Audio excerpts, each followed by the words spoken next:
I sometimes get asked about my computer setup that I've got in the background, and I gotta tell you guys, I've been using pretty much the same computer setup for years. The main display is a 32-inch 4K Acer Predator. This is the XB321HK, which I've had since around 2016. In fact, I made a video on it back in 2016, and it's been long overdue for an update, but I've never really found anything worth upgrading to. I'm not a fan of ultra-wide displays, and trying to find a 32-inch 4K display with low latency that has FreeSync or G-Sync, HDR and high refresh rates has been damn near impossible to find.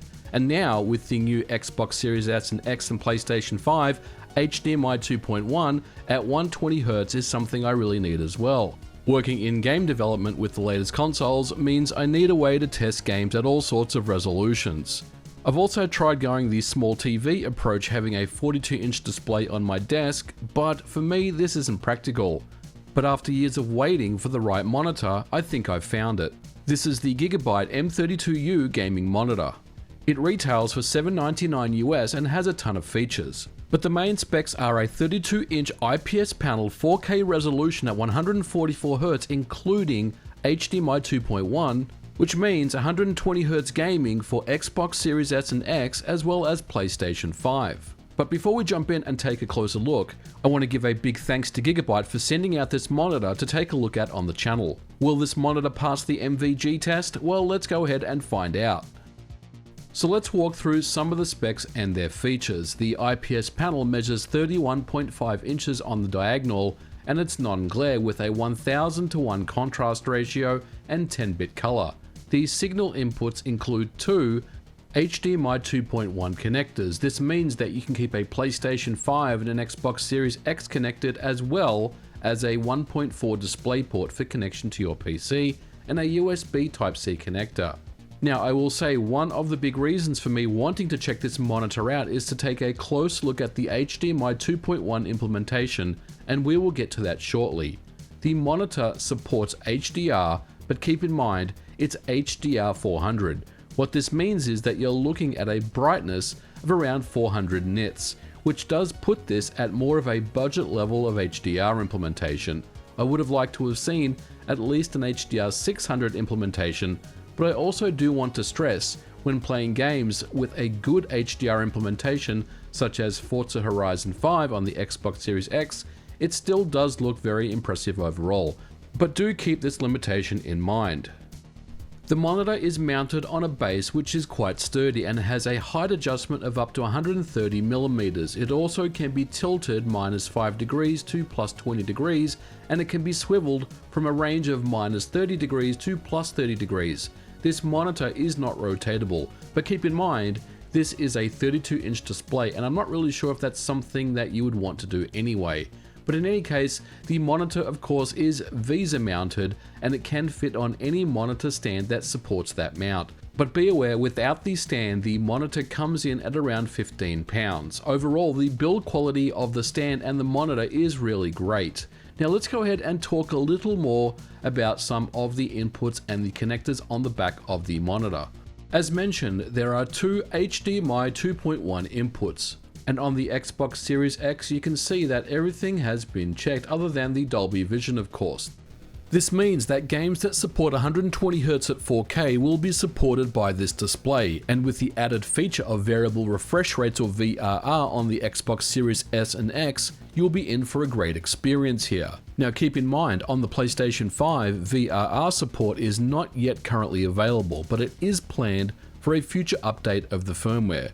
But needless to say, this monitor will support it when it becomes available.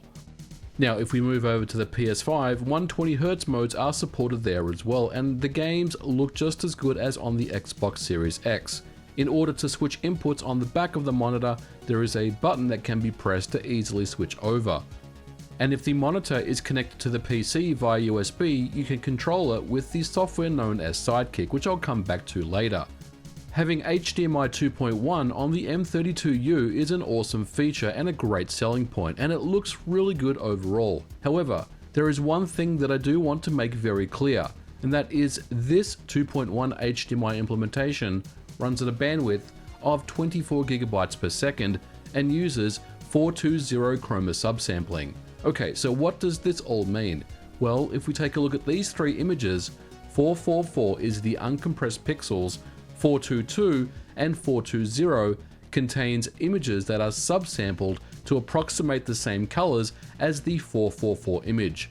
422 and 420 require less bandwidth over HDMI 2.1 to display those images, and 420 is what this monitor uses. However, on the Xbox Series X, we're in luck because it contains a feature known as DSC, or Display Stream Compression, which is able to display 4K at 120Hz without any artifacting or loss of quality. But unfortunately, DSC is not available on the PlayStation 5. But I'll be honest with you guys, in my real world tests and experiences, I simply can't notice any artifacting at all. Simply put, at 32 inches on a 4K display, it's pretty hard to notice. But I do want to bring this to your attention. If you're thinking that you're getting a full 444 implementation, then you may want to look at other alternatives. But this limitation is only on the HDMI ports. If you are connecting this up to a PC, and you probably will, then you'll most likely be utilizing the DisplayPort, and there you can get the full 444 uncompressed signal at 10-bit color. Now, if you are gaming at 4K, then you'll probably need a fast GPU. But if you are able to do so, gaming at 4K looks fantastic, as you would expect, just like the consoles that we tested earlier. But keep in mind once again that you will need a powerful GPU to play games at native 4K. But thankfully, more and more games are supporting things like NVIDIA DLSS and other upscaling technologies, and that really helps out here. But if you like to game at 1440p and your GPU's sweet spot is that resolution, then you will not get the native display, and perhaps a 1440p display would be preferred in this scenario. But for me, I've been using 32-inch 4K displays for a long time, and I'm more than happy to game at 1440p even on this panel. It still looks pretty great. Now, as many of you know, it's not just about the modern games, it's also about the retro. So I decided to run a few quick tests with my analog Mega SG running Sonic the Hedgehog 2. This really does show how great this panel is. Not only are the colors true to the original, there is minimal ghosting even at this speed, and the input lag is very low. Now, while I don't have the equipment to test lag, I can tell you it feels really good. Now, the IPS panel, as you would expect, is very good in all viewing angles, but as a quick test here, here's what you should expect. It really does look vibrant, and it pops very nicely, as you would expect from a display of this caliber. Now, I also tested Backlight Bleeding, and as you can see, there is a small amount on the top right hand portion of the panel, but the camera makes it really stand out much more than my eyes. It is hard to notice, but it is there. Overall, I'd say the bleed is minimal, and I'm pretty satisfied with that. So let's take a look at the software that comes with the monitor, known as OSD Sidekick. This allows you to control all aspects of the display without having to press the buttons on the back of the monitor. And this is really useful for myself because I don't want to always have to reach behind the display to switch inputs.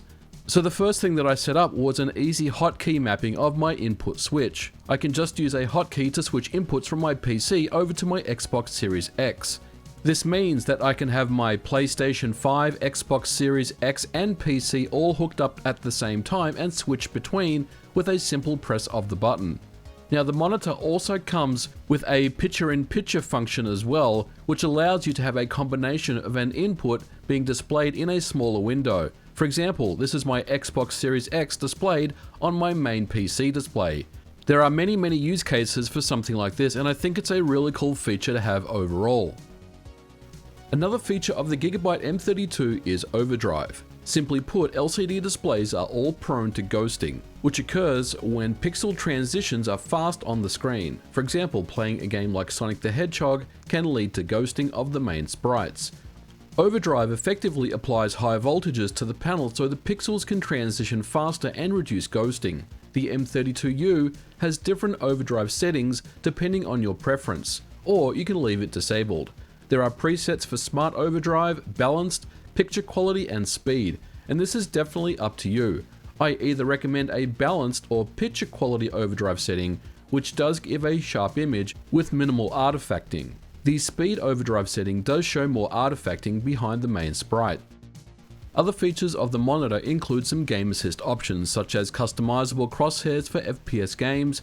There is also an aim stabilizer sync feature that reduces motion blur in some scenarios, useful for FPS games, but keep in mind this feature will only work on refresh rates over 75Hz. Since the majority of console gaming is at 60Hz, then this feature may not be applicable to your use case and you should only consider it if you're on a PC.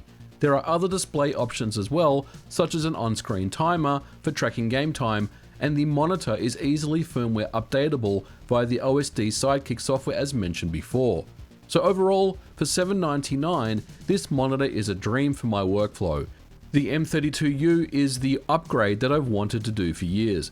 It brings a huge list of features to the table, and the icing on the cake is the HDMI 2.1 support for that sweet 120fps gaming. Now, having said all that, while I do love everything about this display and it is priced very well, we need to be clear that this is not a top-of-the-range display at any single thing.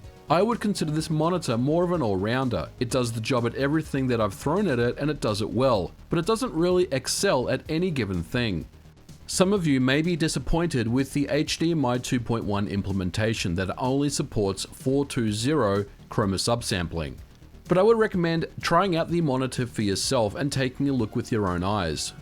This is not something that I can easily detect myself, and for me, it gets the job done. Now, this monitor absolutely does pass the MVG test, and I think you'll be very happy with it. And overall, for $799 US, it's a great purchase, and I think you'll be very satisfied with the monitor, just in the same way I was when I first took it out of the box and started using it. It's got that wow factor when you first plug it in and take a look at it, and I think you guys will be very satisfied. But we are going to leave it here for this episode. Thank you so much for watching. If you liked it, don't forget to leave me a thumbs up, and I'll catch you guys in the next video. Bye for now.